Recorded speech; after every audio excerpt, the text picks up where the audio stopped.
teruskan dengan menjemput Dr. Muhammad Zafrul Razmal, Doktor Pakar Kanak-kanak untuk memperkenalkan sedikit latar belakang beliau dan seterusnya menyampaikan ceramah yang bertajuk COVID-19 komplikasi terhadap kanak-kanak. Dipersilakan.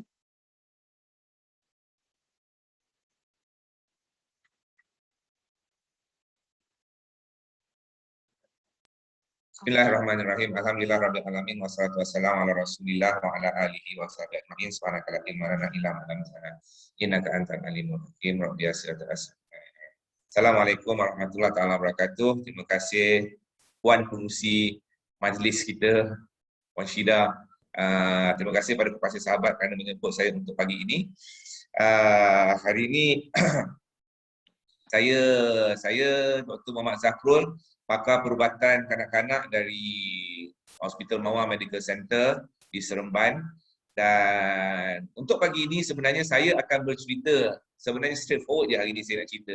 Saya nak bercerita, saya akan bercerita mengenai COVID-19 dari segi kanak-kanak dan saya akan presentkan detailnya. Detailnya kali ini, you all bertuah pasal saya nak present atau saya nak cerita mengenai COVID-19 mengikut perspektif protokol pediatrik, protokol pediatrik. Nanti you all boleh tanya saya.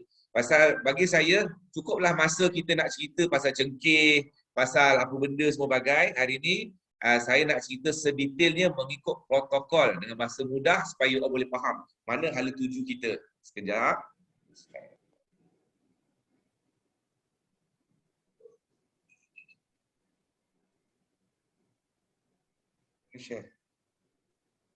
Share screen. Okay, share screen. Syida kena bagi saya screen, kena bagi saya host untuk saya share screen. Okey, Doktor, sekejap ya.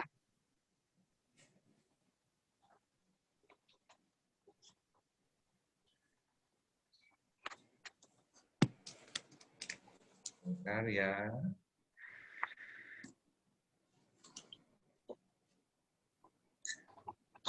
Yes.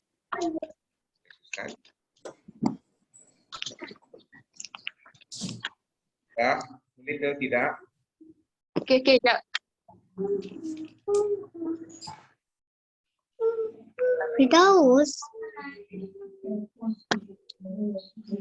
Hello. Ayo.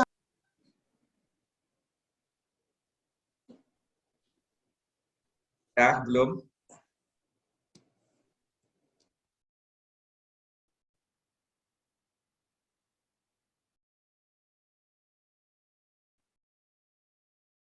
Audio okey tak? Demo dengar tak? Dah bagi? Belum lagi ni. Saya nak share.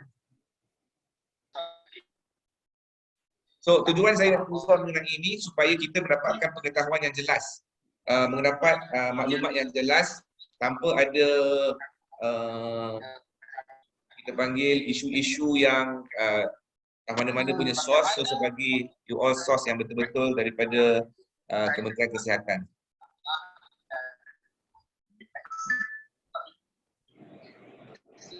Pada diri kita sama ada menjadi baik untuk kita, sama ada ini Tak mute. Tolong mute yang lain. kreatif, juga kita pikiran kritis.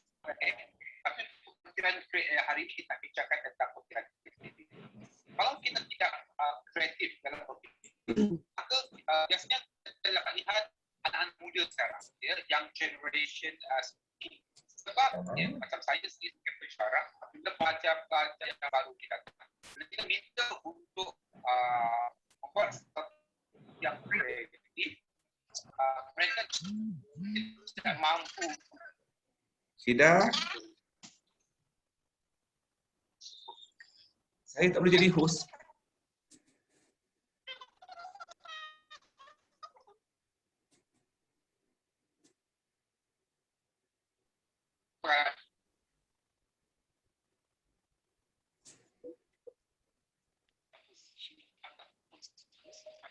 Saya dah kena jadi share screen. Untuk saya share screen.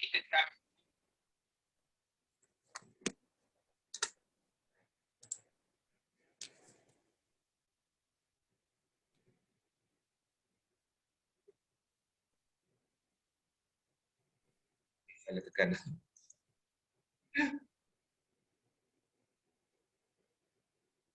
Okey tak okey? Boleh tak boleh ni?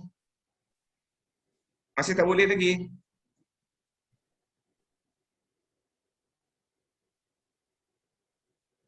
Macam mana? Okey.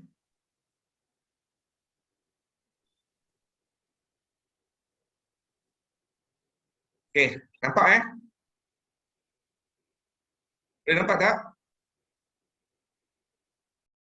Okey, hari ni sebelum kita cerita mengenai komplikasi, saya cerita dulu this is the protokol yang saya ambil daripada daripada pediatrik, clinical management coronavirus, untuk share dengan you all semualah supaya kita mendapat pengetahuan yang betul-betul jelas melibatkan coronavirus dalam kanak-kanak. Kalau tidak kan macam-macam pemahaman yang kita dapat.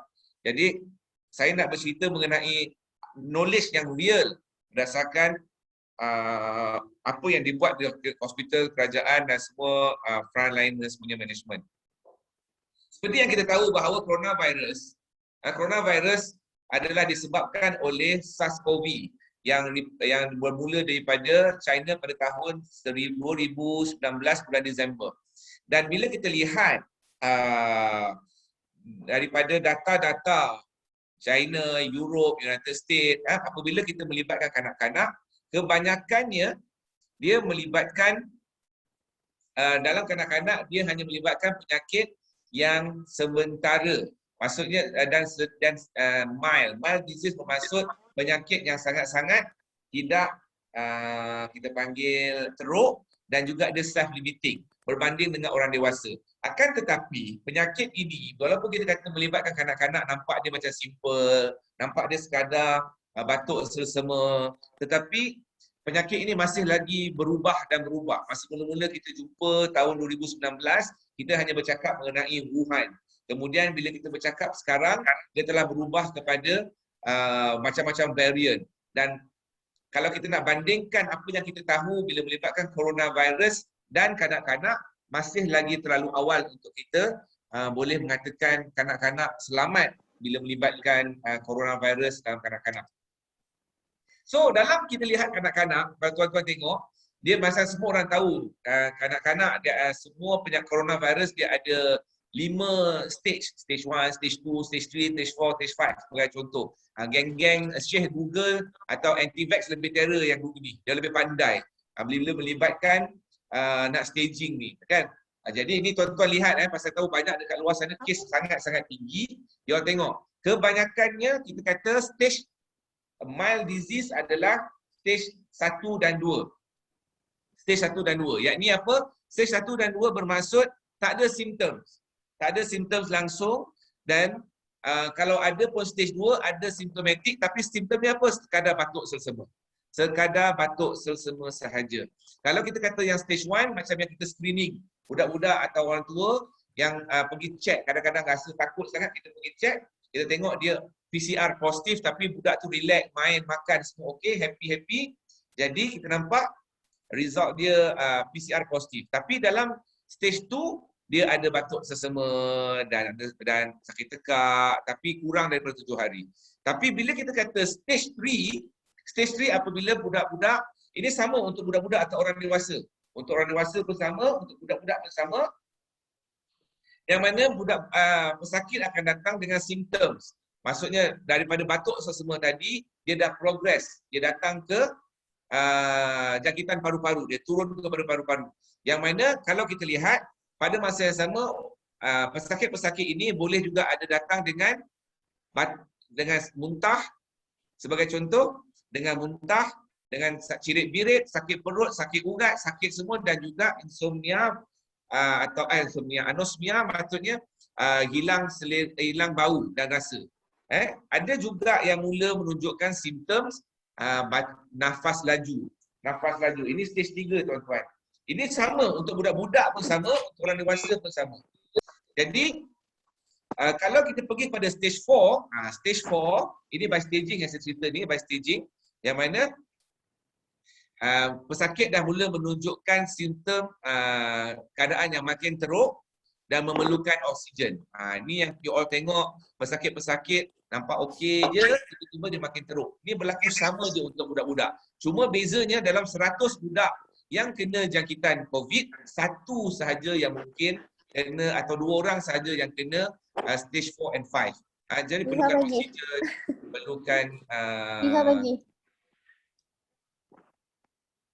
perlukan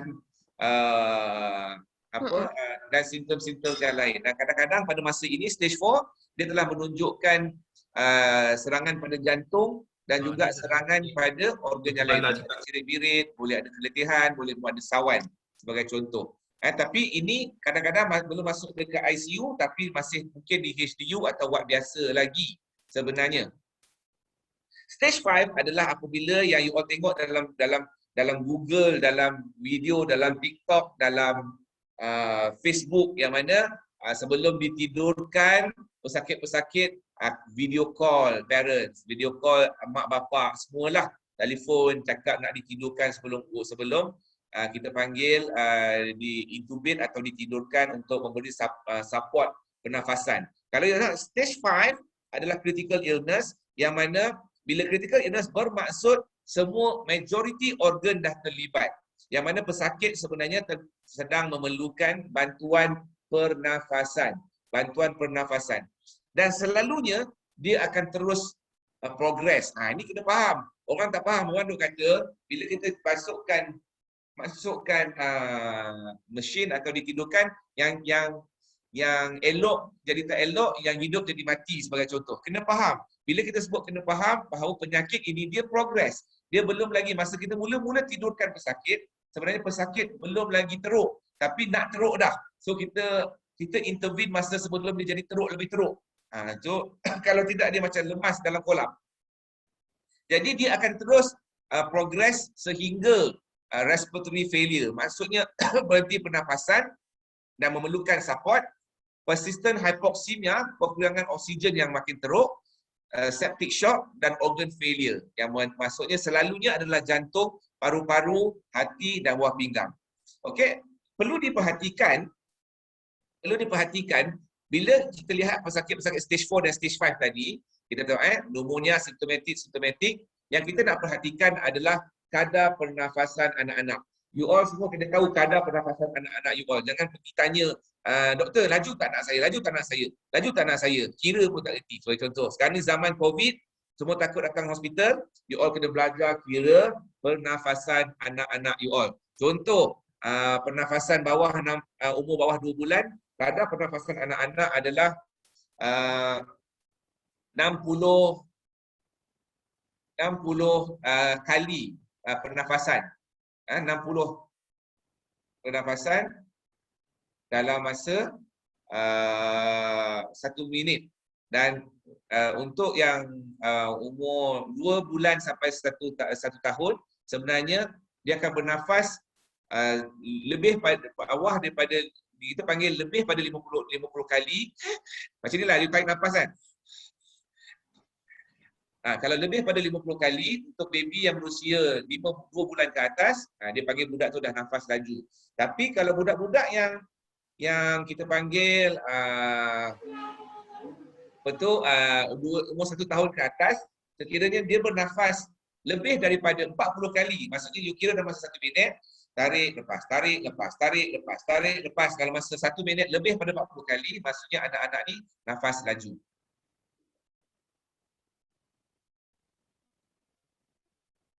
Okay, so apabila kita nak melihat apakah benda yang sebenarnya bila orang kata kita dekat hospital tak buat apa-apa, you all baca ni. Kita kata majority pediatric pesakit, majority children are asymptomatic, majority ataupun mildly asymptomatic stage 2 disease. Ini yang penting untuk mak bapak faham. Maksudnya kebanyakan pesakit hanya mempunyai tak ada simptom atau ada sekadar batuk sesama. Jadi tak perlulah buat apa-apa test yang merepek untuk kalau kata stage 1, stage 2. Pasal mungkin atuk yang kena atau mak yang kena atau mak bapak yang kena atau semasa sekolah buka, diorang pergi sekolah, masa cikgu kena, lepas tu cikgu bawa balik, datang kat anak pula kena. Sebenarnya majoriti budak-budak ni sekadar batuk sesama. Tetapi bila dia balik rumah, dia kena ke atuk kena teruk. Okey? So kalau kita lihat untuk confirmation dia sebenarnya adalah PCR. Akan tetapi harus diingat, dalam kes-kes tertentu, PCR tetap negatif, RTK tetap negatif kerana budak-budak ni dia mempunyai sistem pertahanan badan yang kurang matang dan dia memang tidak COVID-19 ni dia punya intake dan budak-budak ni lain sikit. Kalau kita lihat ini tes-tes yang dilakukan. You all tengok tes-tes yang kita lakukan di hospital. Jangan cakap kalau budak-budak masuk hospital tak ada buat apa-apa. Macam-macam kita doktor buat di hospital. Doktor buat cek darah, cek kencing, cek faktor pembekuan darah, cek jantung. Kenapa? Jantung adalah antara favorite organ yang terkena. Pasal tu bila kita lihat kematian-kematian yang hari-hari ditunjukkan oleh Kementerian Kesihatan, kebanyakannya BID, broad index, selalunya jantung yang terkena. Selain daripada itu, kita juga memeriksa pesakit-pesakit supaya virus-virus lain tidak terlepas. Contohnya mycoplasma, adenovirus, enterovirus, influenza. So jangan, bukan hospital tu banyak kerja nak berlakon, nak kita panggil membazirkan usaha, dan pada masa yang sama sekadar untuk cakap semua COVID. Sedangkan semua virus kita cek. Kita cek culture, kita cek ambil kuman untuk ditemukan dan kita buat X-ray. Dalam budak-budak bawah pada 1-2 tahun, kita buat detail lagi sampai kita ambil rectal swab semua sekali. Ini penting untuk saya nak cerita. Tak apa, you all just tengok je. Pasal nak tahu maklumat ni supaya penting.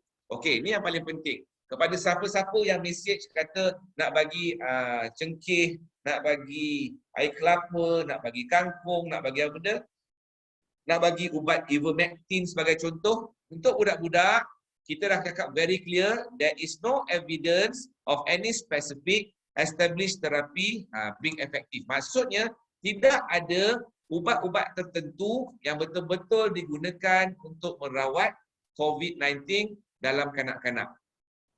Kerana apa? The rationale behind this is clinical presentation in COVID juga overlap dengan other infection. There is no specific clinical criteria bla bla bla yang lain. Maksudnya COVID-19 untuk kanak-kanak memang selalunya hanyalah batuk selsema. Akan tetapi bila budak-budak tu teruk, selalunya pasal sistem pertahanan badan budak dia tak macam orang dewasa, banyak kuman lain yang boleh join the club. Maksudnya juga menjangkiti anak-anak ni. You kena COVID-19, Streptococcus masuk campur. Bagi contoh, banyak kuman-kuman lain yang join the force untuk menjangkiti anak-anak ini. Okey? Jadi kebanyakannya jangkit budak-budak yang kena COVID-19, walaupun you all tengok sedih, naik ambulan, dalam Facebook, naik ambulan, bye-bye. Sebenarnya anak-anak tu insya-Allah tak ada apa-apa. Walaupun ada apa-apa 1-2%, tapi majoriti tidak ada apa-apa dan mereka hanya memerlukan symptomatic care. Symptomatic care itu apa? Symptomatic care itu bermaksud ubat, kalau dia demam bagi ubat demam, kalau dia sesama bagi ubat sesama, kalau dia batuk bagi batuk. Kalau dia dehydrated kita bagi drip. Apakah ubat yang kita bagi? Ubat yang kita bagi ubat demam sahaja, yakni antipyretik, iaitu paracetamol. So jangan nak mepek-mepek bagi ubat demam lain daripada paracetamol. Dan ubat paracetamol hanya kita bagi 6 jam sekali. Jangan kelang kabut bagi sampai 4 jam sekali bagai. Atau asal demam kita bagi. Kita bagi oksigen. Kita bagi oksigen kalau dia perlukan, walaupun jarang-jarang. Kalau baby yang tak nak minum, kita bagi feeding tube ataupun kita bagi drip. Walaupun kita kata kebanyakannya tak perlu, 1-2% tetap memerlukan perhatian. Dan kita tak guna untuk pesakit-pesakit COVID, kita tak bagi nap. Okey, kita tak bagi nap. Kesudahannya pasal dia bukan pneumonia, bukan asma. Dalam critical stage yang memerlukan support, barulah kita tidurkan juga budak tu. Bisa jarang sangat.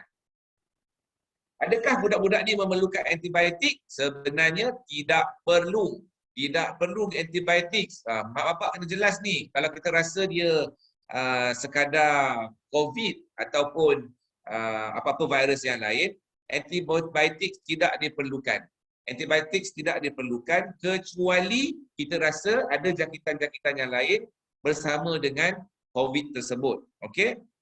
Sebenarnya kalau kita bergantung pada doktor lah manage, so kadang-kadang so you all berapa pun minta antibiotik lagi. So kita hanya bagi antibiotik kalau budak-budak tu sangat teruk sakitnya, lain macam sakit dia unusually sick, maksudnya sakit dia macam tak ikut buku, sakit dia lain macam, sebagai contoh.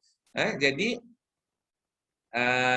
dan pada masa yang sama kalau dia ada pneumonia dan juga ada sepsis, atau dia datang dengan streptococcus atau staphylococcus toxic shock syndrome, maksudnya jangkitan-jangkitan pneumonia yang disebabkan oleh streptococcus dan staphylococcus, selalunya budak-budak ni sangat-sangat sick, sangat-sangat teruk sakit dia. Okey.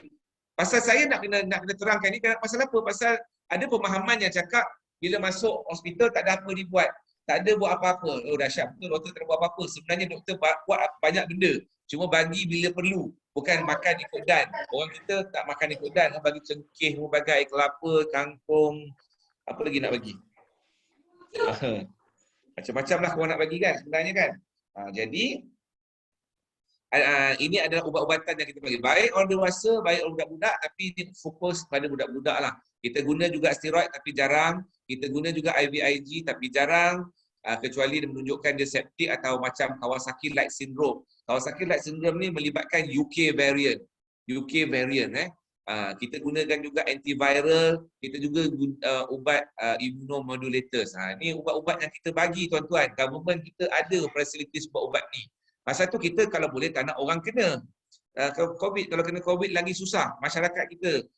So sebenarnya dalam banyak keadaan supportive care sahaja. Maksudnya kurang air bagi air, kurang makan bagi makan, kalau demam bagi ubat demam, itu sahaja. Dan there is limited evidence untuk antiviral dan immune modulators untuk kanak-kanak. Maksudnya untuk kanak-kanak tak ada langsung role ubat-ubat yang lain. Dia nak sebutlah antiviral ke, ivermectin ke, apa lagi orang suka orang tanya, chloroxyhydroquine ke, semua ubat-ubatan tu tak perlu diberi kepada budak-budak hanya kerana mereka COVID positif. Okey? Kita hanya guna antiviral kalau dirasakan betul-betul perlu. Tengok nama-nama ubat yang you all selalu sangat tanya. Remdesivir, antiviral, hydroxychloroquine, ivermectin sebagai contoh. Itu semua benda ubat-ubat pasal korang lagi pandai pada doktor. Pasal tu saya present yang ini. Kebanyakannya orang-orang lebih pandai pada doktor. Kalau kita tengok ini ubat-ubat hydroxychloroquine, antiviral, ni semua ubat-ubatan yang kita bagi sepanjang kalau budak-budak kena COVID. Banyak benda kita bagi. Kalau katakan kena COVID yang teruk lah. Sama juga pada orang dewasa. This is ubat-ubatan yang kita bagi. Kenapa kita merasakan bahawa budak-budak dia kurang kena? Kenapa budak-budak dia tak kena macam orang dewasa? Budak-budak sebenarnya paru-paru mereka tidak matang. Dia tak matang. Jadi bila dia tak matang, ada satu keadaan yang kita panggil ACE receptor dekat sini. Dia punya pathogenesis of the virus ni tak clear pasal dia masuk melalui paru-paru, dan paru-paru budak-budak bukan paru-paru macam paru-paru orang tua. Paru-paru budak-budak adalah paru-paru yang sedang berkembang dan tak matang. Pasal tu Allah Ta'ala menjaga dia orang dengan cara begitu. So automatically sekiranya mereka dijangkiti oleh COVID, you all tak nampak anak-anak ni teruk. Pasal dia, paru-paru dia tak ada keadaan yang kita panggil cytokine storm ni. Cytokine storm ni bermaksud apabila peperangan, dia panggil storm. Semua tentera-tentera menyerang paru-paru dengan kadar yang storm sangat dahsyat, menyebabkan kerosakan paru-paru secara total pada masa peperangan tu. Macam itulah nak bagi kat orang faham. Jadi sebenarnya dekat budak-budak ni tak ada. Pasal paru-paru budak-budak dia pandang kat layan je. So menyebabkan dia tak teruk macam orang-orang dewasa. Tapi ni cakap budak-budak ni. Dalam pediatric population ada juga yang kita rasa berisiko tinggi untuk dijangkiti, mempunyai komplikasi yang tinggi bila melibatkan COVID-19. Walaupun kita kata risk untuk dijangkiti oleh COVID masih lagi rendah berbanding kalau kita susun 100 budak dengan 100 orang dewasa, risiko untuk budak-budak dijangkiti oleh COVID hanyalah dalam lingkungan 60% saja, 60-65% berbanding dengan orang dewasa. Akan tetapi bila kita lihat budak-budak overall, ada juga golongan yang kita rasa bahawa mereka mempunyai risiko yang tinggi boleh menyebabkan kematian apabila mereka terkena COVID-19. Siapakah mereka? Siapakah mereka yang kita rasakan sangat berisiko tinggi? Pertama, anak yang berusia bawah pada 1 tahun. Ini penting. Anak yang berusia bawah 1 tahun. Kerana itu kita lihat kadar kematian di Malaysia, ada seorang baby yang meninggal di Tawau sebagai contoh. Tawau atau tidak silap, budak berusia bawah pada umur 1 tahun. Kemudian bayi-bayi yang ibu dia positif. Ibu dia positif. So kita kata ibu kalau boleh continue susu badan tapi ibu sentiasa pakai mask. Jangan cium-cium anak sebagai contoh kan. So severely immunocompromised patient, maksudnya pesakit-pesakit yang mempunyai immunity yang kurang. Contohnya patient on cancer yang memerlukan rawatan, kemoterapi atau radioterapi atau yang tengah transplant atau pesakit-pesakit yang on steroid terapi. Okey, kanak-kanak yang mempunyai penyakit jantung yang signifikan, contoh heart failure whatever reason, ataupun kanak-kanak yang mempunyai penyakit paru-paru yang kronik, termasuklah moderate to severe asthma. Moderate to severe asthma dia anggap berisiko. Sekiranya kena COVID, dia orang boleh menyebabkan kematian. Anak-anak yang menjalani dialisis, anak-anak yang mempunyai chronic liver disease sebagai contoh, anak-anak yang transplant, anak-anak yang punya kencing manis, anak-anak yang mempunyai neurologic atau neuromuscular condition. Contoh anak-anak yang kita kata cerebral palsy atau sawan yang teruk menyebabkan kecacatan sebagai contoh. Okey, itu adalah anak-anak yang perlu diberikan vaksin. Kerana apa? Bila kita lihat, okey, ini menarik bila kita sebut mengenai COVID. Dia dalam kanak-kanak masa dia datang mungkin dalam features batuk sesama, tapi daripada UK punya data ataupun UK variant atau Europe group juga menunjukkan bahawa ada kanak-kanak yang datang dengan multi-system inflammatory syndrome. Dia macam pesakit-pesakit yang you all tengok, kadang-kadang macam pernah tengok Kawasaki, demam panas, mulut merah, lepas tu ada rashes, jantung terkena. Ada juga yang macam staphylococcal atau streptococcus toxic syndrome ni, maksudnya budak-budak ni nampak teruk. Dia datang dengan keadaan yang sangat septic dengan shock sebagai contoh. So, ini semuanya dalam keadaan ini, kita perasan, kita tengok dalam keadaan yang teruk begini, dia datang teruk tau, dia datang dengan sepsis, dia datang dengan infection yang teruk.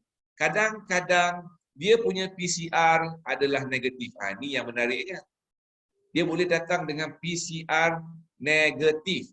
Okey, bukan semestinya positif untuk kita kata dia COVID. Ni especially budak-budak. Pasal tu bila sekolah nak dibuka, kita dah takut pasal kita dah ada UK variant, kita dah ada Brazil variant, kita ada African variant.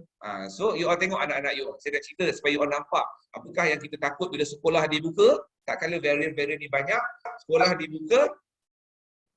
Jadi budak-budak yang kena COVID boleh datang dengan demam yang panas lebih pada 385. Walaupun kita kata sekarang musim denggi, tapi dia datang juga macam denggi, 385 ke atas sebagai contoh. Dia juga boleh datang dengan sakit perut, dia boleh datang dengan confused, sakit mata, batuk, sesama, cirit, kelenjar bengkak, mucous membrane, maksudnya lidah dalam mulut dia berubah, neck swelling ataupun ruam-ruam, sore throat, swollen hand and feet, hitam dan juga muntah.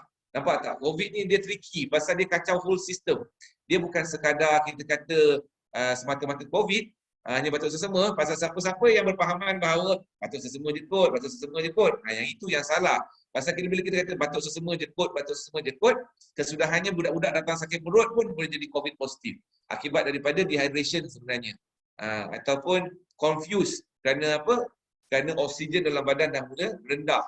Contoh. So this is all the test. Apa yang boleh berlaku adalah apa yang kita takut dekat sini adalah dia boleh menyebabkan jangkitan di jantung. Ini yang paling penting. Jantung, myocarditis. Ini test-test yang kita buat lah. Ini test yang kita buat. Semua ni you all tak perlu tahulah, tapi kita cek jantung, kita cek hati, kita cek buah pinggang, kita cek segala benda tuan-tuan. Siapa yang cakap masuk hospital dah ada buat apa, maksudnya you all tu okey lah, syukurlah. Kalau doktor dah mula buat apa-apa tu maksudnya kes tu dah teruk, you dah teruk. That's why kita buat macam-macam. dan COVID ni mengganggu semuanya. Okey? So bila budak boleh discharge? Bila anak-anak ni boleh discharge apabila dia kena COVID? Sebenarnya kalau dia dah tak demam boleh dia discharge. Tak mestinya kena masuk hospital. Tak semestinya kena masuk hospital. Kalau anak-anak ni majoriti anak-anak ni hanya sekadar demam, batuk, selsema, tak ada pneumonia, boleh stay dekat rumah seperti biasa and you all boleh bertenang dekat rumah sebagai contoh. Tapi make sure dia makan minum okey. Tapi apakah bila kita nak patuh budak-budak ni, contohlah sekolah nak buka, macam mana anak sekolah, the evidence viral clearance daripada track adalah 2 swab negatif at least 24 jam. Contohnya, anak tu demam pada hari Isnin, hari lepas hari ke-14 baru kita repeat satu lagi. Atau 2 kali check menunjukkan negatif, baru kita boleh lepaskan mereka ke sekolah atau bermain di luar rumah sebagai contoh. Tapi sekali mereka kat rumah, orang tak bagi dah. Kita duduk diam dalam rumah sebenarnya. Tapi sebenarnya boleh dia main dekat luar selagi dia bercampur dengan kawan-kawan yang lain juga negatif. Tapi pada pesakit-pesakit yang mempunyai batuk selsema, kita akan collect sampel. Kena clearkan juga anak-anak ni. Mesti clearkan anak-anak ni at least 8 hari selepas demam selesai. Minimum 8 hari. Contoh Isnin, Selasa, Rabu sampai Ahad. Lepas tu hari Isnin baru kita recheck balik sebagai contoh. Okey? Pada pesakit-pesakit yang positif tapi tak ada simptom, di all check dia lah balik lepas 14 hari untuk confirmkan supaya anak-anak pergi ke sekolah nanti. Pasal kita nak bersedia untuk anak ke sekolah. Ini saya nak sharekan satu video.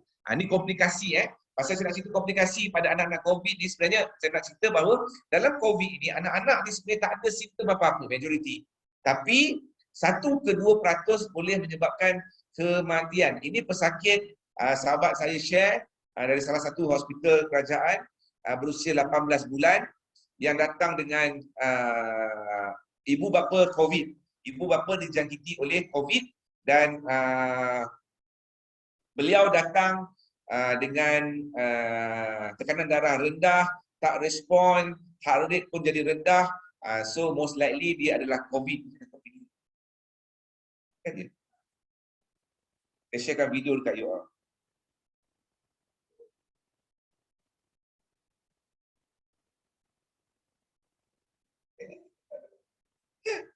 Sekejap tuan-tuan.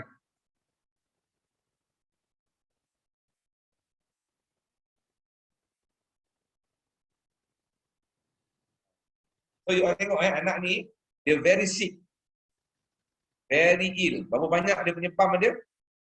Dia berapa banyak dia punya, dia masuk dengan tekanan darah rendah, dia masuk dengan heart rate yang rendah, dia masuk dengan kegagalan buah pinggang akibat mak bapak yang dijangkiti tanpa sedarlah, mak bapak pun dijangkiti. Okey? Jadi apa yang kita nak sampaikan apabila kita melihat kes begini? Sebagai contoh, saya bagi sekali lagi lah you tengok. Dan anak ini dia melalui dialisis kerana nak removekan toksin dalam badan secepat mungkin. Tapi saya telah diberitahu sahabat saya tadi, Allah lebih menyayangi anak ini dan beliau telah dijemput Allah pulang dari sisi rahmatullah pada pagi semalam sebagai contoh. Ini komplikasi yang kita nak cerita. Ini komplikasi yang kita nak cerita bila melibatkan COVID-19. Pasal COVID-19 pada anak-anak bukanlah satu yang merisaukan secara total sebenarnya. Apa yang kita risau? Walaupun kita kata 1-2% dalam 100 budak, mungkin 1 ke 2% sahaja yang kita panggil melibatkan kematian ataupun lebih komplikasi. Tetapi dalam banyak keadaan pesakit-pesakit tidak ada mempunyai simptom. Jadi pesakit yang paling berbahaya apabila mereka dijangkiti bila dijangkiti COVID, mereka akan mengalami komplikasi yang kita panggil myocarditis, jangkitan ataupun keradangan keradangan di jantung yang menyebabkan jantung boleh berhenti dan jantung juga rosak. Itu sebenarnya dalam kanak-kanak sebenarnya yang kita risau itu sahaja. Dan apabila mereka dijangkiti, kerana majoriti katakan 95% tidak mempunyai symptoms, jadi bila sekolah dibuka, diorang berjalan, diorang bawa bercampur-campur semua sekali, lalu pulang ke rumah, atuk dan nenek atau mak bapak yang mempunyai penyakit-penyakit tertentu dijangkiti dan boleh menyebabkan kematian mak bapak ataupun atuk nenek akibat daripada cucu yang dijangkiti di sekolah. Jadi alhamdulillah kita pun telah mendapat kelulusan secara keseluruhan bahawa vaksin boleh diberi kepada budak yang berusia 12 tahun ke atas. Jadi saya harap kepada semua orang boleh mendaftar untuk vaksin untuk anak-anak kita menerima vaksin supaya mereka tidak mengalami komplikasi yang telah saya nyatakan tadi. Kerana apa? Sekiranya kita kata 1% je doktor atau 2% je yang mati ataupun yang kena teruk. Kalau 1-2% ni anak kita, oi jangan buat pasal. Kalau 1-2% ni anak kita, tak ke kita akan rasa sangat-sangat kecewa dan frust. Ini penting untuk kita faham. Pasal walaupun kita kena ambil sifat tanggungjawab supaya anak-anak kita bukanlah punca another apa kita panggil another clusters ataupun another letusan COVID yang baru di Malaysia ini. Jadi saya rasa saya buka kepada soalan lah. Syidah, pasal saya dah rasa banyak dah saya present. Knowledge saya tu banyak sangat saya bagi. Saya bagi open pada soalan kerana bila melibatkan kanak-kanak, saya rasa tak ada isu yang besar lah.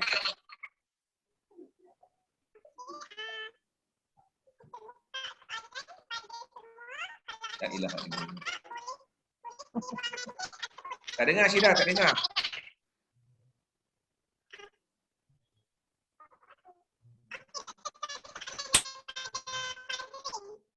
Tak dengar kartun.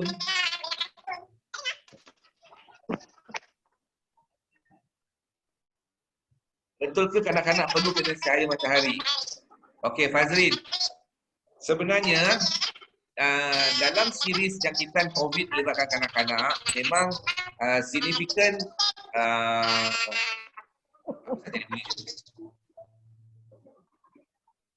dengar tak? Dengar jelas tak? Kita dengar suara kartun pula. Kejap, saya pun confused.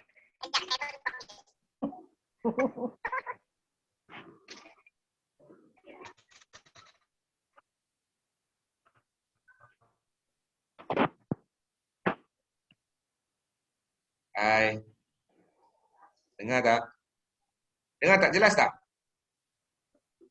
Okey. Bila kita kata adakah anak-anak memerlukan cahaya matahari? Ini kartun baliklah. Kenapa ni?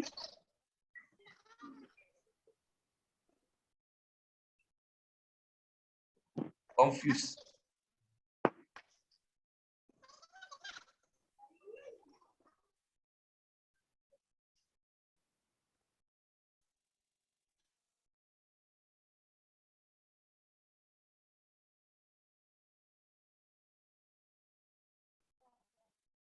Dengar tak? Bunyi kartun, kenapa bunyi kartun?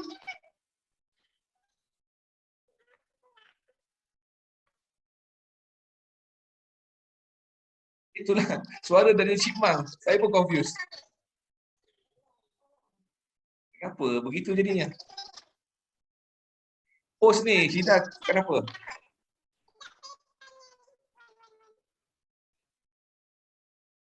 Facebook dengar clear. Diorang dengar Chipmunk.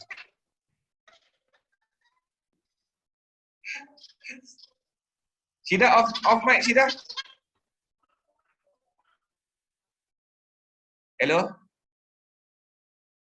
Okey. Syidah punya mic. Masalah ni Syidah. So, apakah kanak-kanak memerlukan vitamin D?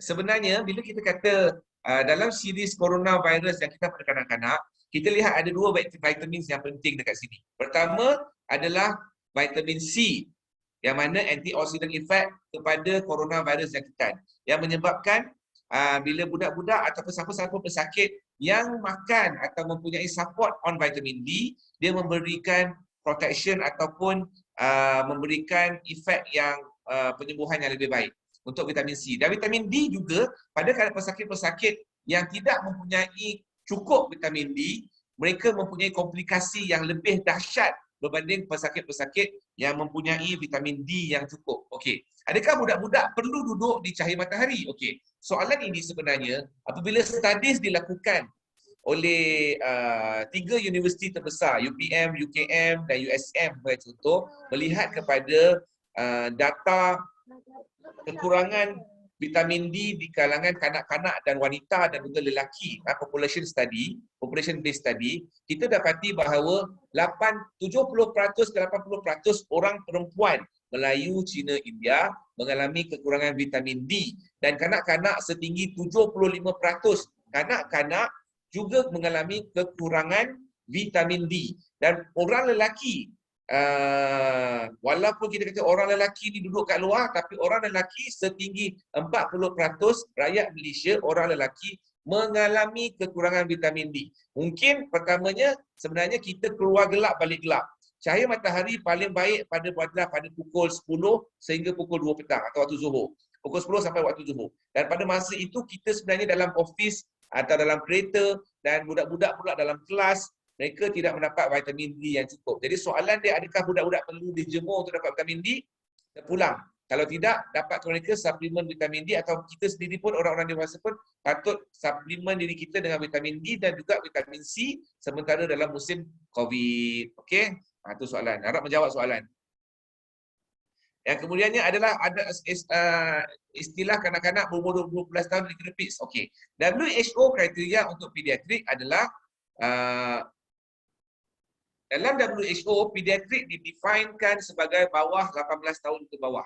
Umur bawah 18 tahun, kita panggil pediatrician, lagi bawah lagi masih lagi pediatrik. Cuma di Malaysia selalunya kita ambil bukan umur 12 di Malaysia. Tapi pada WHO, 18 tahun ke bawah adalah pediatrik. Cuma 12 tahun ke 18 kita panggil adolescent, remaja.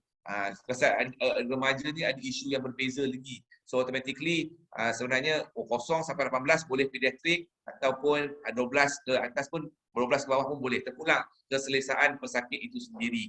Okey, adakah komplikasi terhadap bekas-bekas pesakit COVID pada kanak-kanak? Okey, dalam komplikasi pesakit pada kanak-kanak, kalau dikatakan kanak-kanak ni kena jangkitan paru-paru yang teruk, pasal di paru-paru dia tengah berkembang dan dia kena jangkitan yang sangat teruk, mereka boleh ada jangkitan atau kerosakan paru-paru yang agak teruk juga. Yang mana ada satu keadaan yang boleh jadi bronchiolitis obliterans sebagai contoh. Paru-paru dia rosak dan parut yang agak teruk. Jadi macam asma tapi bukan asma.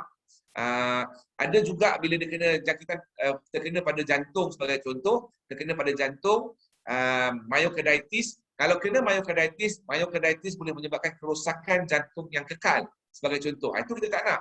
Kalau kena jangkitan yang kekal, tuan-tuan boleh bayangkan kalau umur 2-3 tahun kena jangkitan pada jantung tu rosak, lemak pada usia tu, apa lagi solution yang kita ada? Kalau dia kekal jadi teruk, maksudnya ubat dia adalah hanyalah transplant jantung sebagai contoh, heart transplant. Jadi tak mudah untuk kita nak handle komplikasi. Walaupun kita kata kanak-kanak majoriti tidak ada masalah, tapi yang ada masalah ni yang kita harap bukan anak kita dan bukan anak saudara mara kita. Ada juga yang boleh mengalami kita panggil komplikasi akibat rawatan. Sebagai contoh, bila katakan anak-anak ni perlu dimasukkan dalam tiub kena tidur sebagai tiba-tiba dia ada mengalami kerosakan kekurangan oksigen yang teruk, jantung pun boleh otak pun boleh terjejas sebagai contoh. Dia boleh hypoxia sebagai contoh. Jadi komplikasi terhadap anak-anak ni bermacam-macam. Cuma dalam kita kata komplikasi yang paling glamour adalah long COVID. Long COVID ni bermaksud anak-anak ni atau pesakit-pesakit COVID selalunya dia ada macam blur-blur. Dia ada sakit badan yang lama. Dia ada sakit urat yang lama.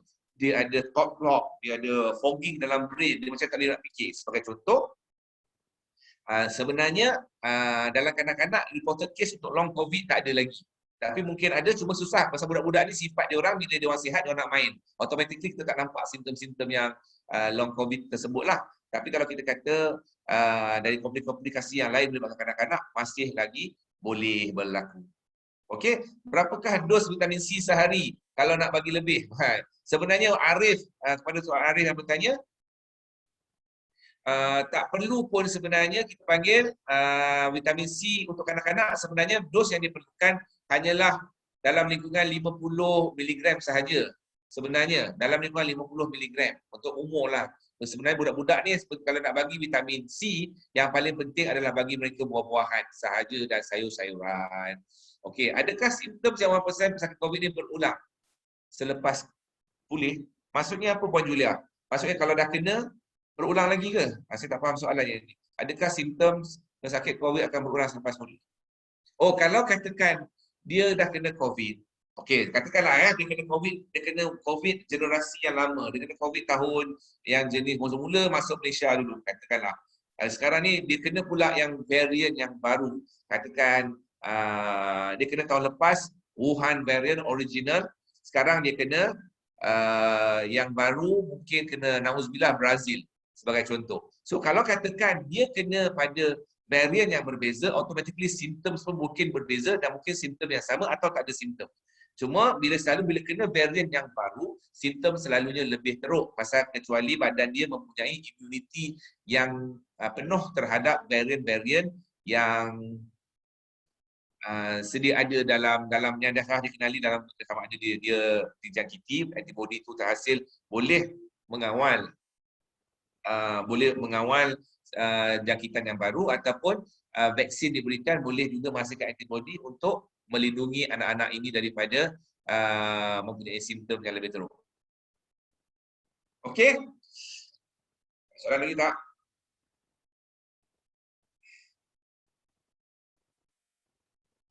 Okay. Puan Syida, silakan.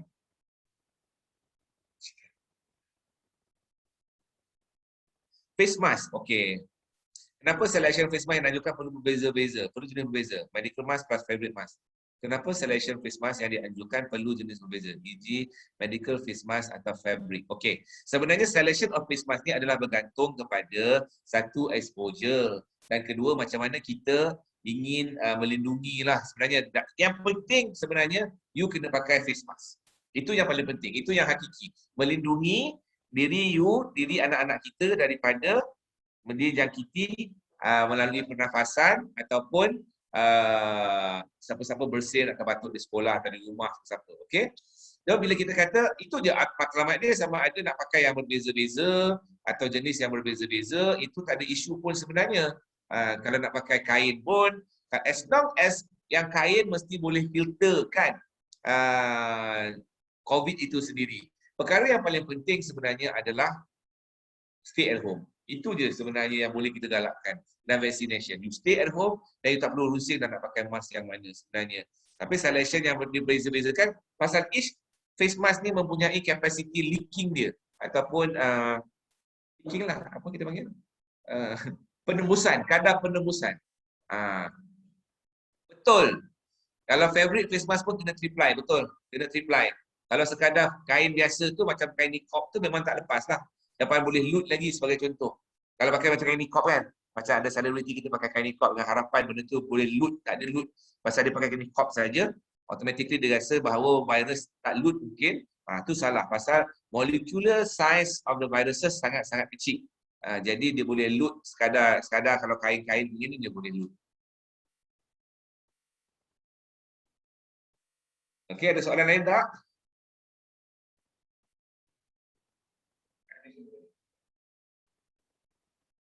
Jadi saya harap sebenarnya kita kena bersedia dan urusan kanak-kanak ni bukan apa. Pasal kalau tuan-tuan tak memahami tujuan apakah yang perlu dilakukan, apa yang akan berlaku pada anak-anak sekiranya dijangkiti COVID. Jadi kita akan hidup dalam ketakutan. Dan automatically tuan-tuan akan menolak. Ada juga kawan-kawan yang mungkin menolak vaksin, tak nak ambil vaksin. Dan kemudiannya bila buka sekolah tak nak hantar anak ke sekolah sebagai contoh. Sedangkan budak-budak perlu bersekolah. Budak-budak perlu bermain. Pasal fitrah budak-budak perlu bermain. Jadi kalau kita tak benarkan budak-budak tu membesar sebagai seorang budak-budak dan pada masa yang sama kita pula tak nak memahami coronavirus itu sendiri atau apa-apa jangkitan melibatkan kanak-kanak, jadi menyebabkan kita sebenarnya memudaratkan anak-anak kita ni bukan dengan COVID. Tanpa COVID, tanpa sedar pun kita dah memudaratkan anak-anak kita. Kita tak bagi dia keluar, kita tak bagi dia bermain, kita tak bagi dia buat apa-apa. Kita bagi anak kita hanya duduk dalam rumah sahaja dan itu pun stres dah dekat rumah sebagai contoh. Adakah N95 face mask pilihan terbaik? Okey. Face mask N95 memang N95 adalah yang terbaik untuk dipakai tapi tak, kita kata tak realistik kecuali you all sentiasa nak ada pasal the end of the day sebenarnya N95 adalah untuk golongan-golongan yang bekerja dan menghadapi COVID ni sentiasa. Macam sahabat-sahabat frontliner yang duduk buat vaksin ataupun yang buat, kita panggil buat swab sebagai contoh. Itu yang paling penting untuk pakai N95. Tapi kalau sekadar kita nak keluar pergi Speedmart, KK, Speedmart, 99 sebagainya, tak perlu pun untuk pakai N95. Okey? Dok, adakah ambil ibu menyusu ambil vitamin C boleh mengelakkan bayi untuk jangkiti? Tidak ada manfaat. Bila ibu makan vitamin C, tak ada langsung efek pada baby yang sedang menyusu badan. Cumanya, untuk you mengelakkan bayi itu dijangkiti, jangan cium baby. Dan ibu yang tengah menyusu atau ibu pun janganlah jumpa orang sebenarnya. Kalau ibu nak kena, ibu sentiasa pakai mask kalau nak keluar. Kalau ibu ada batuk sesama, ibu terus pakai mask. COVID hanya menjangkiti anak you all bila you all cium sahaja. Bila you all cium. Kalau bukan sekadar atau you all batuk sesama, yang itu. So, makan vitamin C atau makan vitamin D, adakah dia mengelakkan bayi dijangkiti? Tidak ada istilah tersebut. Dia pasti juga akan dijangkiti.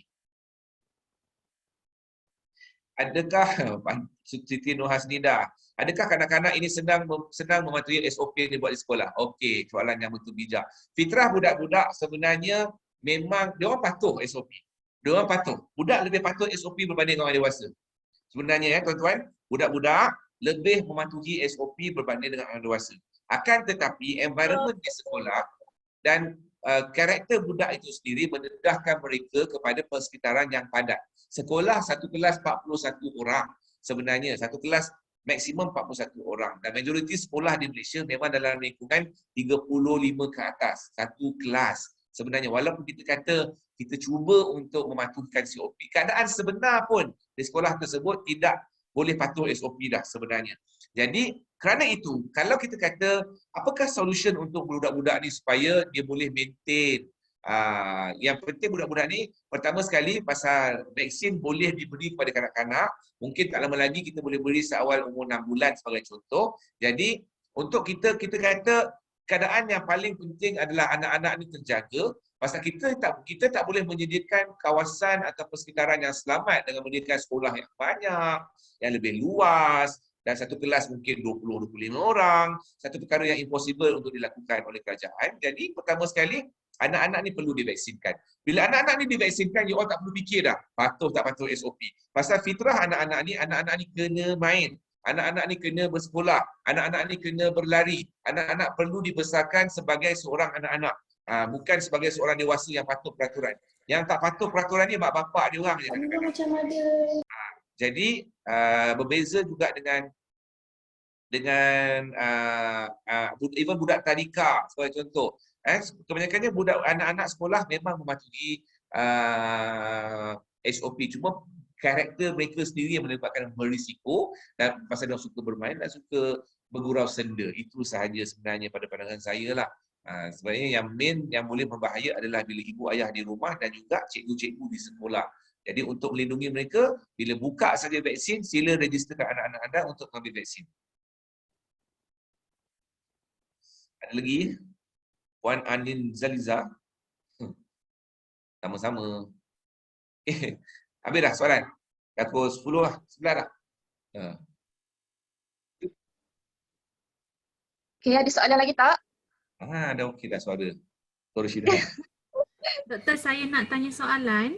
Ya, boleh. Okey, kalau macam kita katalah kita kontak rapat dalam satu rumah tu lah dalam satu rumah tu kata bapa dia adalah kontak rapat.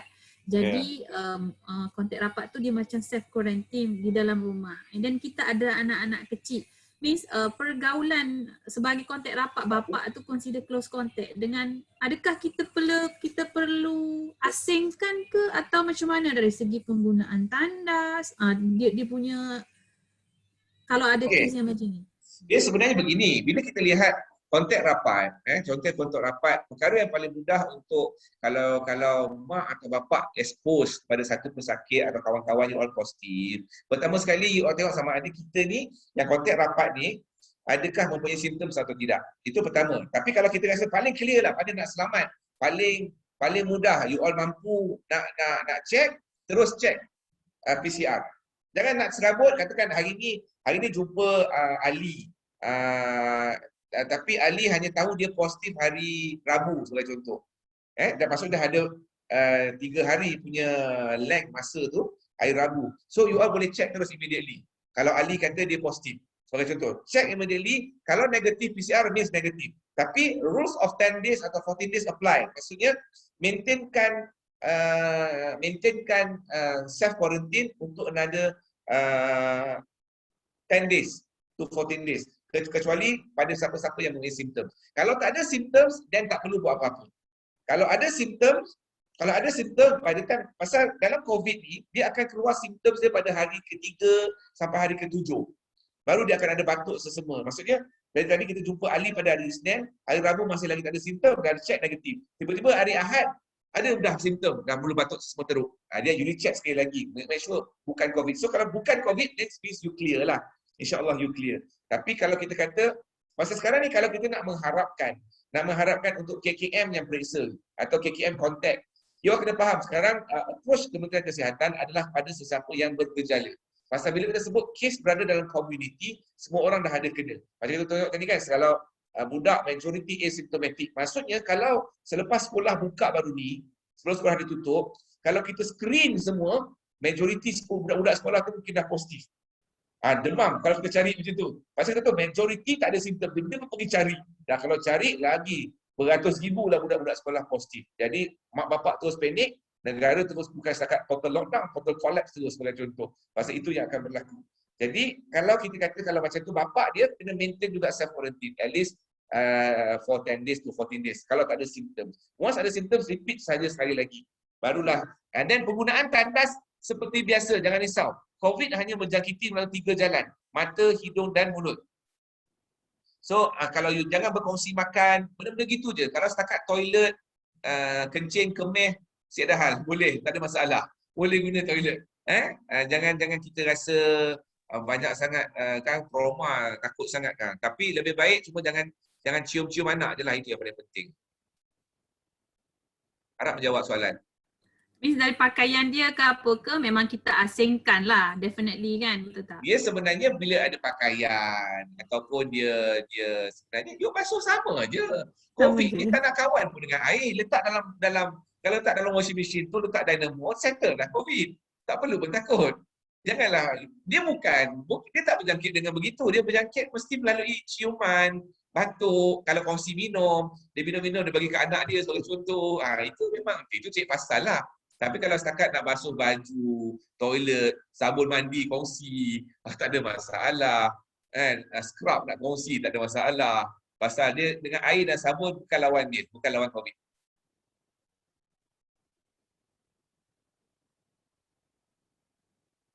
Finally, keluar agak bahasa Sarawak. Okey doktor, saya nak tengok lah. Mungkin sebab saya di komuniti saya, radius dalam 1 km almost dalam 170 something case positif tau. Kalau saya tengok dekat MySejahtera tu.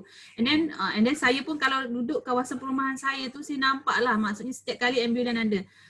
Saya nak tanya dari segi apa benda ni yang positif COVID tu, sebab kalau kita nampak, sebab kes makin tinggi and then kita tahu, macam saya duduk apartment kan, floor ni ada yang positif because management akan tagging tau. Ada pesakit positif jadi akan letak satu ni lah untuk kita penduduk pastikan. Jadi ada certain tu like macam dia tak, maksudnya KKM tak ada buat dia dah buat confirm dia positif, tapi dari segi action untuk nak ambil orang ni bawa pergi ke tempat untuk COVID tu tak ada. Kita sebagai maksudnya kejiranan lah, apa perlu saya buat? Sebab of course macam saya ada anak-anak kan, saya takut, betul tak? And then kita nampak pun, saya tengok 2 kes dekat kawasan saya, sampaikan because dia dah actually 3 hari tapi tak ada apa-apa daripada KKM dia daripada jangkitan daripada tempat kerja lah. Lepas tu bila KKM datang tu, orang tu memang dah worse dah. Di sudut saya sebagai kejiranan tu, apa yang perlu saya boleh bagilah untuk actually dalam masa yang sama saya jaga juga family saya, anak-anak lah especially. Dia sebenarnya bila kita lihat dalam kes COVID ni, sebenarnya banyak dekat luar tu dah ramai sangat yang positif sebenarnya.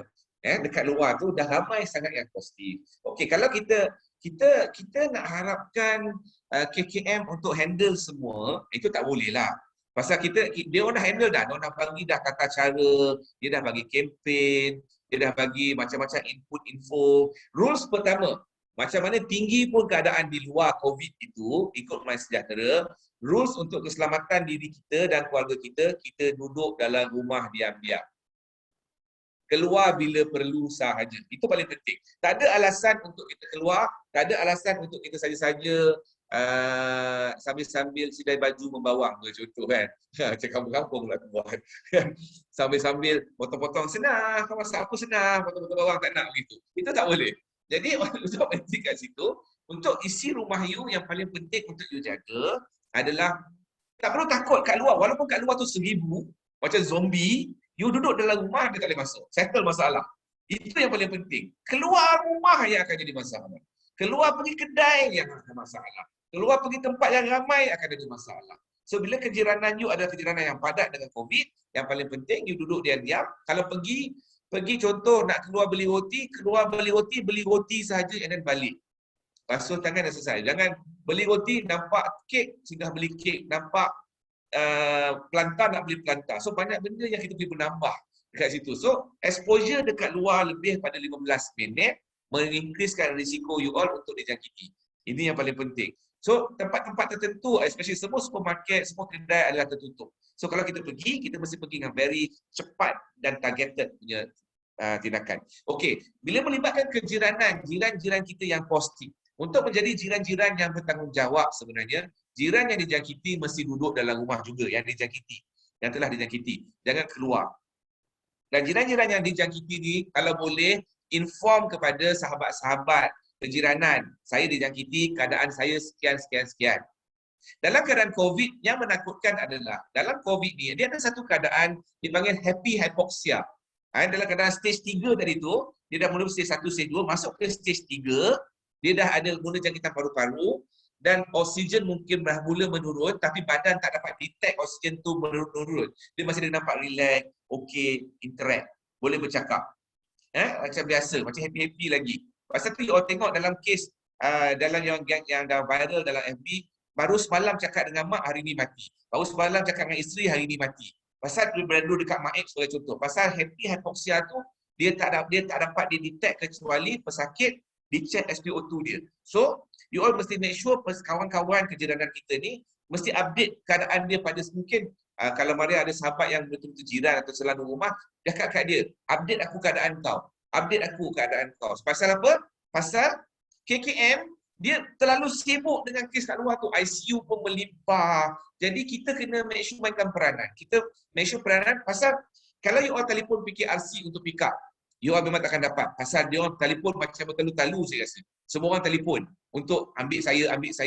So sebenarnya kalau keadaan mereka merosot, contoh merosot, dia mula rasa bengap. Dia mula rasa sakit dada. Dia mula rasa ada muntah-muntah. Dia mula ada cirit. Sebenarnya you all boleh telefon terus hospital terdekat. Tak perlu telefon PKRC pun. Telefon hospital terdekat, sebut bahawa sekian-sekian alamat, dan memang COVID positif, dah tahu KKM minta self quarantine sebagai contoh, tapi sekarang dah mula ada simptom sekian. So baru dia orang boleh alert. Kalau kita nak harapkan telefon PKRC, telefon ni, telefon tu, sekarang you memang tak dapat telefon. Kesudahannya macam kes yang pasangan yang meninggal, suami isteri kan, yang dua tu, benda tu berlaku pasal apa? Pasal dia pun mungkin tak tahu dan jiran-jiran pula tahu dia positif tapi takut sangat. Takut. Cukup dengan WhatsApp untuk bertanya atau menelefon.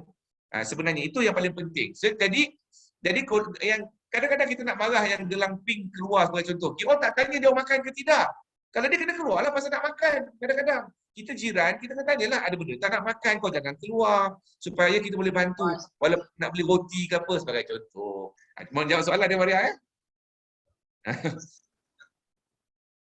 Masalahnya seperti tadi ni. Adam, masalahnya masyarakat ada yang selfish, dah kontak positif tapi still tak nak quarantine. Jadi macam mana nak educate? Macam mana nak educate? Orang-orang ni Nur Syahidah, Nur Hasnidah. Memang orang kita ada yang selfish, tak ramai. Sebenarnya ada, bukanlah ramai yang begitu. Kebanyakannya mungkin saya katalah, mungkin dia orang keluar pasal dia memerlukan keperluan. Kadang-kadang you all stigma, you all nak salahkan pesakit. Tak semestinya pesakit yang kena COVID tu adalah pesakit yang cuta merayau, tak. Pasal dia mungkin dapat di sekolah, dia mungkin dapat pilih kerja, sektor ekonomi masih lagi berjalan. Jadi automatically dia boleh expose. Bukannya dosa besar kena COVID ni. Jangan kita cerca macam ni lain macam betul kadang-kadang. So, janganlah begitu. Dia bila dia positif, make sure kita highlight, kita tahu apa masalah isu. Mungkin anak tak ada susu, mungkin anak pampers tak ada. Benda-benda begitu yang kita kena tahu. Kejiranan kita ni, kita duduk mungkin paling kurang setahun, dah 5 tahun, 10 tahun. Jadi kita tahu jiran-jiran kita punya isu. Tapi kalau dia kena sumbang tu terpulanglah nak buat macam mana. Tapi kalau dia rayau juga, tu telefon je lah polis supaya boleh didenda di compound. Okay? Aziz, doktor, apabila kanak-kanak divaksin, ada tak possibility mereka terkena COVID? Okey. Sebenarnya tujuannya, tuan-tuan semua, bila kena faham ni, bila kita bagi vaksin kepada pesakit, baik kanak-kanak, baik orang dewasa, tujuannya bukan untuk tidak kena COVID. COVID tu berlegar dah dalam kita punya ekosistem. Tujuan kita bagi vaksin adalah untuk menghalang komplikasi. So maksudnya, kalau kita kata budak-budak ni kena COVID, dia tidak ada serangan jantung. Dia tak ada serangan paru-paru. Dia sekadar dekat dalam hidup. Mungkin sesama 1-2 hari dah clear. Itu je tujuan. Siapa-siapa yang biasa ambil vaksin influenza sebagai contoh. Kalau dulu anak-anak dia selalu demam pasal influenza dia memang acara tahunan. Bila dah ambil vaksin influenza, anak-anak dia memang takkan demam sepanjang musim influenza sebagai contoh. So samalah dengan COVID pun. Bila kita bagi vaksin chickenpox sebagai contoh. So anak-anak kita tak kena chickenpox. Kalau kena pun sedikit sangat naik 2-3 butir hilang. So itulah tujuan COVID vaksin tu dibagi. Dia pasti singgah pasal dia ada dalam circulation kita. Dia pasti kita boleh lagi terhirup coronavirus tu. Betul, shopping online saja. Kalau kanak-kanak ada batuk sesama lebih daripada 3 minggu perlu buat test tu. Okey. Fiza, kalau kanak-kanak batuk sesama demam, batuk sesama dan tak ada demam atau ada demam, kalau lebih daripada 3 minggu, pastinya, hampir pasti dia bukan COVID. Dia mungkin yang permulaan dia bukan COVID, sampai sekarang pun dia tak ada COVID, kalau dia tak ada kontak rapat. Kalau tak ada kontak rapat, almost 100% saya boleh confirm dia tak ada COVID. You perlu buat X-ray, kemungkinan besar dia ada acute bronchiolitis ataupun keradangan di paru-paru sahaja. Jangan risaulah. So bukan COVID lah tu. Adakah pesakit HBH disease tergolong pada pesakit berisiko tinggi? HBH disease kalau sekadar HBH tidak, tapi kalau HBH with heart failure, HBH with hepatitis, dia ada risiko tinggi. Adakah kanak-kanak acute berisiko tinggi? Apakah acute? Firdaus tak faham. Apakah maksud acute? Kanak-kanak acute berisiko tinggi. Apa acute? Acute apa? Betulkah kita acute bronchitis? Okey. Apabila you all kanak-kanak mempunyai acute bronchiolitis, adakah terdedah pada COVID? Tidak. Acute bronchiolitis adalah satu keadaan keradangan bronchios pada paru-paru yang selalunya disebabkan majoriti acute bronchitis kuman yang terlibat adalah RSV virus. RSV virus. You kena faham, koperasi sahabat takkan sama dengan koperasi tentera. Walaupun kerja dia bagi loan, sebagai contoh. Nampak sama, tapi tata cara kerja berbeza. So itu saya nak sampaikan. Jadi, bila kita kata acute bronchiolitis, majoriti disebabkan oleh RSV virus.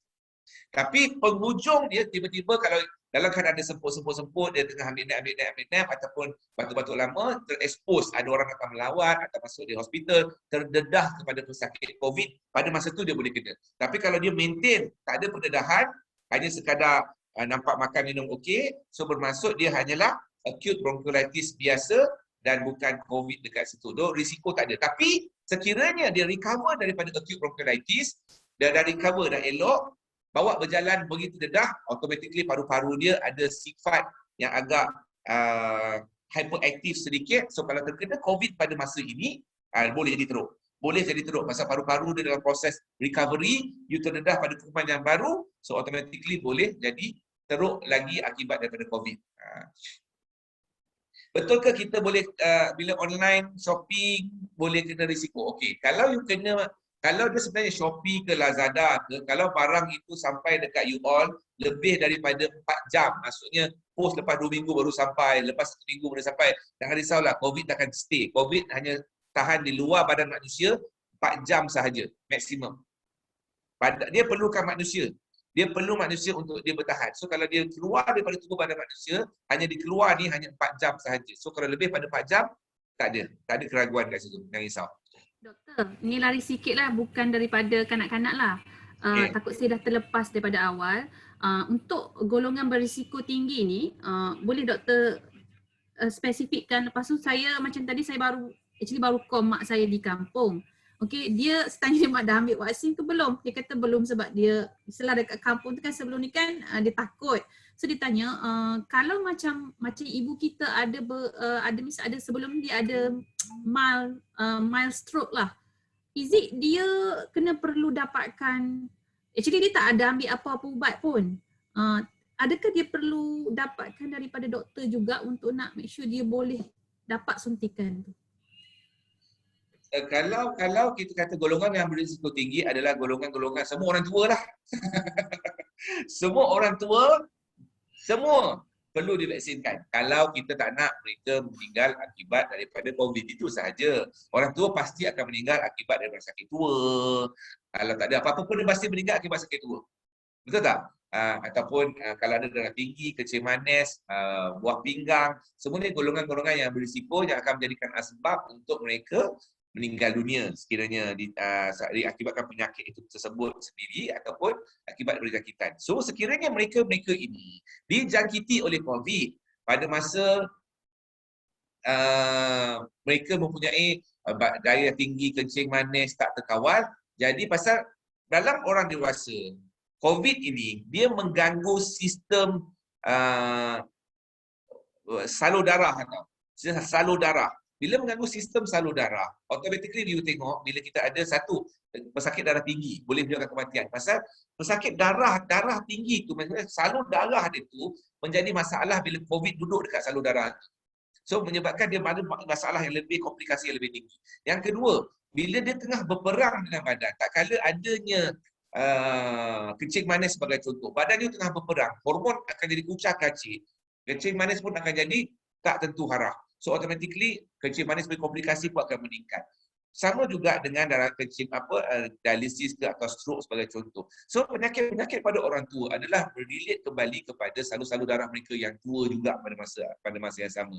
Jadi nak tak nak memang mereka perlu divaksinkan. Kalau mak kena stroke atau memang dah pernah kena stroke, automatically dia wajib divaksinkan lah. Kecuali mak duduk dekat rumah seorang-seorang, tak ada orang lain atau mungkin adik-beradik seorang dua dan semuanya sihat dekat rumah.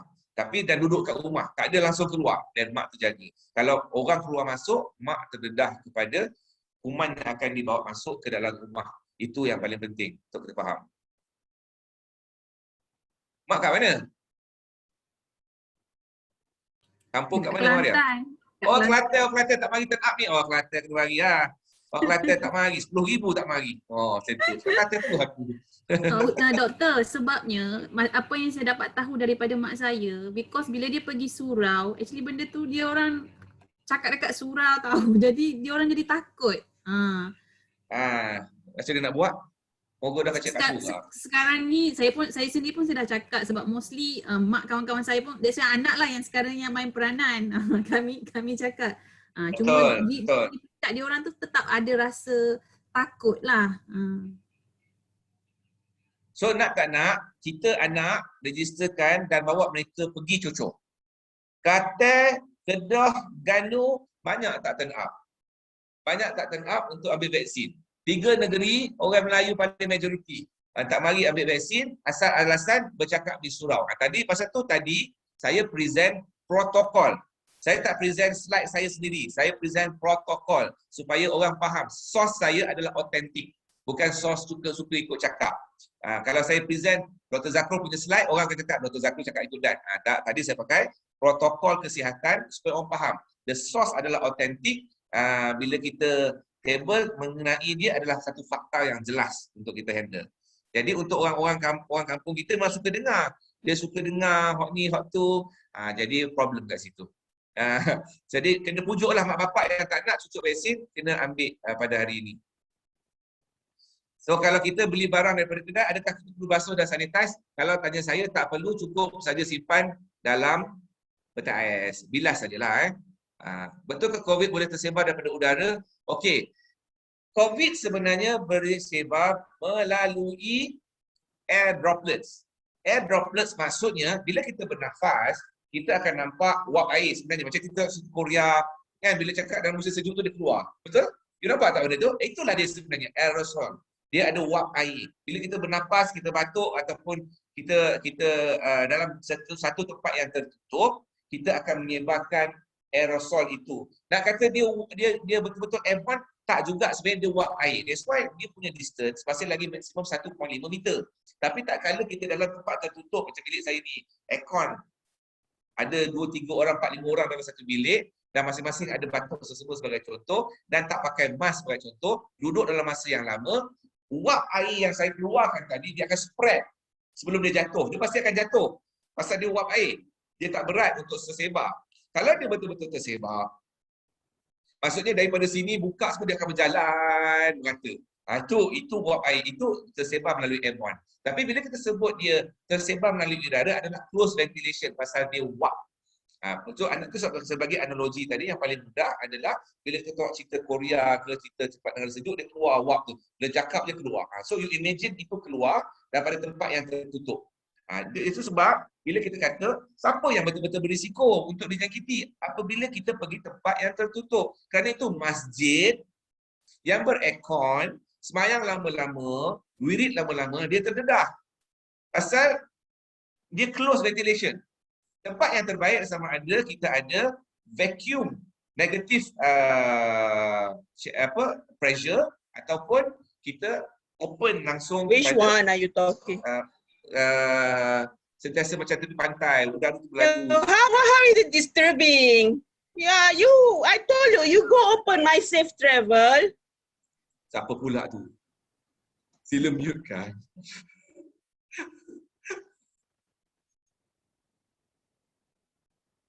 Okey, doktor, jika ibu saya dah dapat tarikh untuk vaksin tapi mendapat tentangan daripada adik-beradik tak bagi ibu divaksin.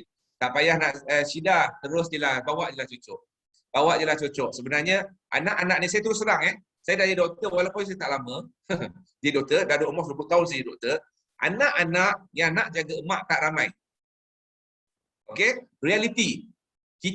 Mak kita, kalau mak kita sakit, kita hanya boleh jaga mak kita paling lama pun 2-3 hari. So kalau mak kita sakit, jangan sembang sangat tak nak bagi mak cucuk. Ini realiti dia. Kita hadapi realiti dulu. Bukan kita nak kata anak-anak ni dah ke tidak. Pasal kita ada kerja, kita ada komitmen, kita ada family kita sendiri. Macam-macam yang kita kena lalui. So bila kita selfish, tak nak mak kita ambil vaksin. Tak nak bagi mak kita vaksin. Tak kalau mak kita sakit, mak kita perlu dijaga. Na'udzubillah, memerlukan pemerhatian. Kita sendiri, adik-beradik tak tentu nanti kau jaga. So sebenarnya tujuan kita bagi vaksin supaya mak kita boleh menjaga diri dia sendiri. Dan kita hanya boleh membantu. Ini realiti yang kita kena nyatakan. Nampak macam garang sangat tapi itu betul. Itu yang berlaku pada masyarakat kita pun. Anak 10 orang tak tentu boleh jaga mak seorang. Tapi mak seorang boleh jaga anak 10 orang. Jadi kalau kita betul-betul adil pada mak kita, tak kalau mak kita nak vaksin, kita cocok dia vaksin. Tapi kalau mak kita tak nak vaksin, itu kita hormat. Itu isu berbeza. Tapi kalau mak kita nak vaksin, you all jangan buat complicated issues, you all bagi mak you all ambil vaksin tersebut. Support dia. Pasal kesudahannya kita hanya tawakal supaya mak kita tidak dijangkiti oleh COVID virus. Doktor, satu last soalan dari saya. Okey, kalau contoh macam kita kita kata doktor dah buka government dah buka bagi untuk kita bekerja lah di ibu pejabat. So macam sekarang ni kita nak jagalah, sama-sama kita nak jaga. Based on explanation doktor tadi kan dia macam ada dari segi kita punya udara tu kan. Perlu ke macam sekarang ni apa jadi bila satu orang positif COVID, okey office akan sanitize. Itu yang happen lah, yang berlaku sekarang ni. So bila sektor pekerjaan dah dibuka, okey, untuk kita nak jagalah sis benda ni pun kita dah memang nak kena hadap. Adakah perlu untuk macam setiap di pejabat tu, okey, bila office dah close tu, automatically rather than macam sekarang kita ambil orang luar untuk sanitize, kita dah jadikan macam sanitize tu macam bila dah office tutup kita akan sanitize the whole day untuk hari tu. Perlu ke macam tu? Dia sebenarnya sanitasi awam ni adalah totally membazir. Itu faktor pertama. Sanitasi awam adalah membazir. Okey? Kerana apa? Saya ulang sekali lagi. COVID dia merebak melalui persekitaran pernafasan. Jadi, kecuali ada mangkuk ayun, pergi hot puik meludah merata. Macam geng-geng bukan macam tak ada civilized kan. Suka sikit ludah merata ni. Ada culture yang begitu, bukan di Malaysia lah. Ada culture yang tertentu, dia batuk, dia meludah merata kat dinding, semua ada jenis begitu. Tapi sebenarnya sanitasi awam tak perlu pun. Office sebagai contoh kalau katalah dalam office koperasi ada office boss positif. Perkara sebenarnya yang paling penting apabila you all decide nak buka office, pertama adalah staff yang datang mesti staff yang sihat. Tak ada batuk selsema. Itu yang paling penting. Jangan kita batuk selsema tetap nak tunjuk muka. Jangan begitu. Yang kedua, kalau kita katakan, kalau boleh, sekarang tengah massive vaccination berlaku. So dapatkan semua orang vaksinkan secepat mungkin. AstraZeneca lah, Sinovac lah, masuklah waiting list. Make sure kita dapat vaksinkan. So kalau katakan dalam office kita 10 orang, 15 orang, 20 orang dapat divaksinkan secara total semua sekali, you all kerjalah dengan happy seperti biasa. Tak ada masalah pun. Tak perlu risau. Dalam isu sekarang, kalau katakan dia positif, yang penting adalah bersihkan bilik dia sahaja. Itu sahaja yang perlu dilakukan. Perlu ke buat apa? Sebenarnya tak perlu buat apa pun. Kalau kata cukup sekadar biarkan bilik tu kosong ataupun fumigate sekejap dalam masa 4 jam, sebagai contoh kosongkan, wipe dengan Clorox ke lebih kurang kan. Cukup, tak perlukan kita sanitize spray macam spray reset, semua tak payah sebenarnya.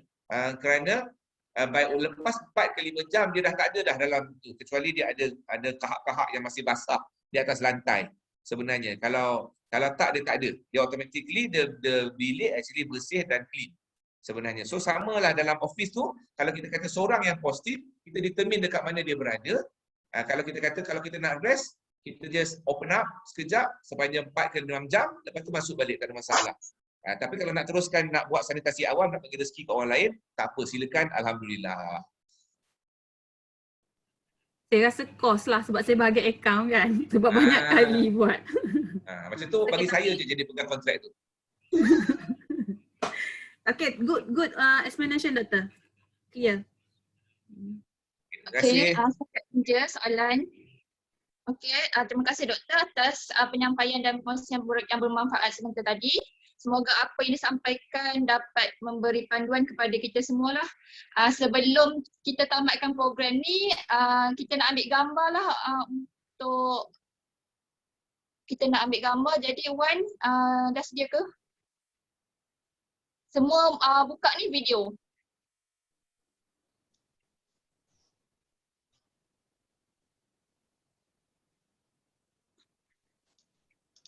Okay, Wan. Okay, ready.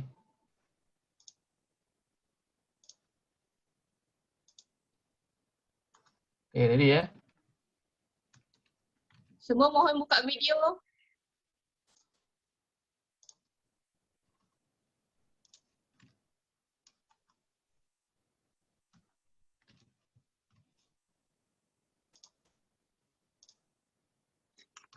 Wan dah ke? Jap, satu lagi.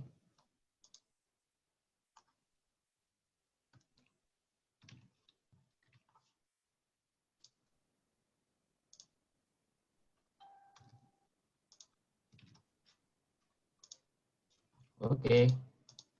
Okey. Di kesempatan ini saya mewakili Koop Sahabat mengucapkan ribuan terima kasih kepada doktor atas penyampaian sebentar tadi. Dan terima kasih juga kepada tuan dan puan atas kesediaan bersama dalam program ini. Kita start program kita dengan tasbih kifarah dan surah Al-As. buka dok yang merah. Amin ya rabbal alamin. Segala kekurangan yang berlaku Gambar ni. sepanjang program ini langsung kami mohon maaf. Okay. Terima kasih doktor. Dari tadi awak tengok dok. Pakai tudung dok dari tadi.